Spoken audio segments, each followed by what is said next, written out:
Watching your child grow is really magical. You feel amazed every time your little one does something new for the first time. This stands true for eruption of his first tooth as well. It is both exciting and troublesome for you and your baby. Some babies don't have too much trouble while teething, whereas some become too cranky. Let us know more about teething in your baby. When does it start? Eruption of teeth usually starts around 6 months, but can be as early as 4 months. It follows a particular pattern, and is usually completed by 3 years of age. We are talking about milk teeth here, which are 20 in number. What are the symptoms your child shows? These include irritability, trying to bite or suck on everything, drooling of saliva, which can cause rash around mouth. Child can have low appetite and trouble sleeping. What about fever and diarrhea? Does teething leads to them? Answer is no.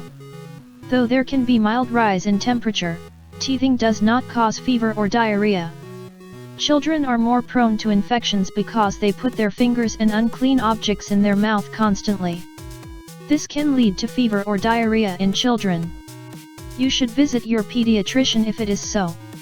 What home remedies can you try to soothe your baby? Gently massage your baby's gums with your clean finger. Give a clean and cold teether to chew on. You can also use a cold washcloth or spoon. Remember, teether or washcloth should be cold, not frozen, which means, you should keep these things in lower compartments of refrigerator, and not the freezer.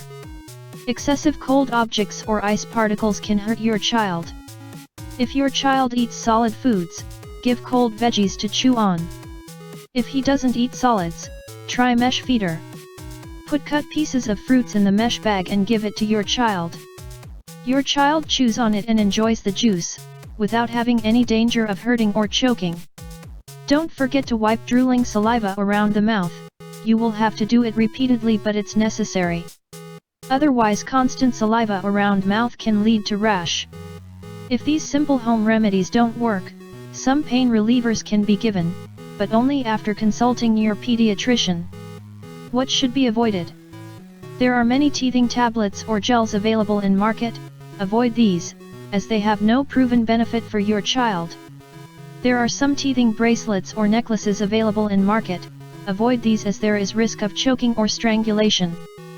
Following some simple remedies, you can make teething a better experience for your child. Cheers to the $1 million smile. Thank you.